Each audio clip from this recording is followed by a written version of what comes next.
Hello mga kabibib, ako nga pala si kabibib nyo, isang simpleng tao, may asawa at isang anak. Syempre may mataas na pangarap kaya nagsusumika. By the way nga pala, dito ay nag-aayos ako dahil pupunta tayo ng BPI Bangko. At pagkatapos ko nga pala mag-ayos dyan ay agad naman akong umalis at nadaanan ko tong maputik na daanan namin. Kahit hindi umuulan, maputik pa rin dyan at may tubig dahil barado ang mga kanal. Pagkatapos nga natin dumaan sa maputik, dito ay tatawid tayo kaso natagalan ako ang kukunat magbigay ng mga sasakyan kasi galing silang stoplight kaya mabibilis yan, kaya inantay ko na lang lumuwag saka ako tumawid. Mga ilang minuto nga lang ay nakarating na tayo dito sa BPI Bank kung saan tayo magwi-withdraw ng pera. At syempre ipapark muna natin tong motor natin para makapasok na tayo sa loob ng BPI. Over the counter nga pala tayo dahil malaki ang wi-withdrawin natin, hindi kasi kaya sa ATM machine. Meanwhile, Dito nga pala na-withdraw ko na ang pera. Ang sarap mag-withdraw ng malaking pera. Kaso hindi sa atin, nautusan lang ako ng utol ko dyan. Ayan, ang kapal niyan. Katas nga pala ng scatter yan. Iba talaga pag sineswerte. Pumapaldo. Dito nga pala nadaanan ko tong mga estatwa sa kwartel. Kaso hindi ko alam ang history niyan kaya hindi ko maikukwento sa inyo. Dumaan na nga rin pala ako dito sa may dali dahil nautusan tayong bumili ng Wilkins. At pagkakuha ko nga pala ng Wilkins dyan, hindi ko na binayaran. Nag-teleport na ako papunta kay Mrs. Nakakatawa yung joke no mga kabip-bip. At ayan, inabot ko na kay Mrs. Dito nga pala pumasok na ako sa bahay ni Utol at hinagis ko na yung sobre na may lamang pera. Ayan, nagising na siya. Diyan nga ay binibilang niya na ang pera at pagkatapos niya bilangin, nagpasalamat siya sa scatter. Scatter, thank you, Scatter! Meron naman si Boy George.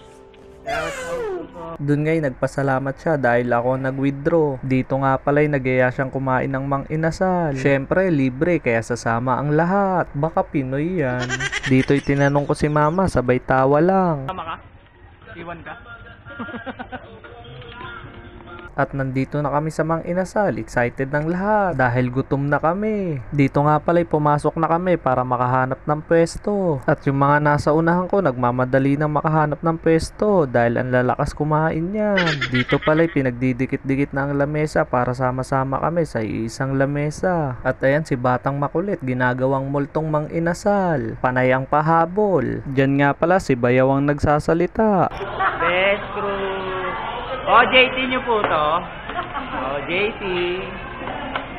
Diyan nga pala'y buhat-buhat ko na si Batang Makulit dahil kakain na kami. Dito nga pala'y binigyan ko siya ng ice cream ng halo-halo para hindi na magkulit dahil hindi tayo makabuelo sa pagkain.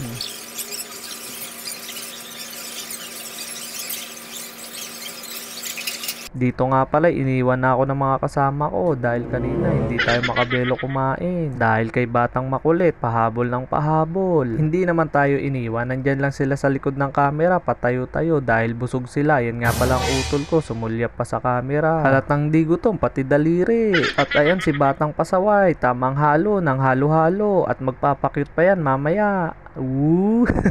At pagkatapos namin kumain, binalot namin ang mga buto para pasalubong dito sa alaga namin na si Tanggol. Dito nga pala ibubuhos ko sana sa kanyang kainan kaso dun sa lapag na buhos. Tatanga-tanga kasi yung nagpapakain. Baka busog ka dyan Tanggol. Dito nga pala naisipan kong magwalis para bumaba ang ating kinain. Napadami rin kasi yung kain natin kaya hirap din matunaw. Ba't talaga nagagawa ng pagbablog? Nakakasipag. Ayan, malinis na. Maliwalas na ulit tignan at makakapaglaro na mga bata. Kaya hanggang dito na lang. Kung umabot ka man dito, follow ka naman dyan at i-share mo yung video.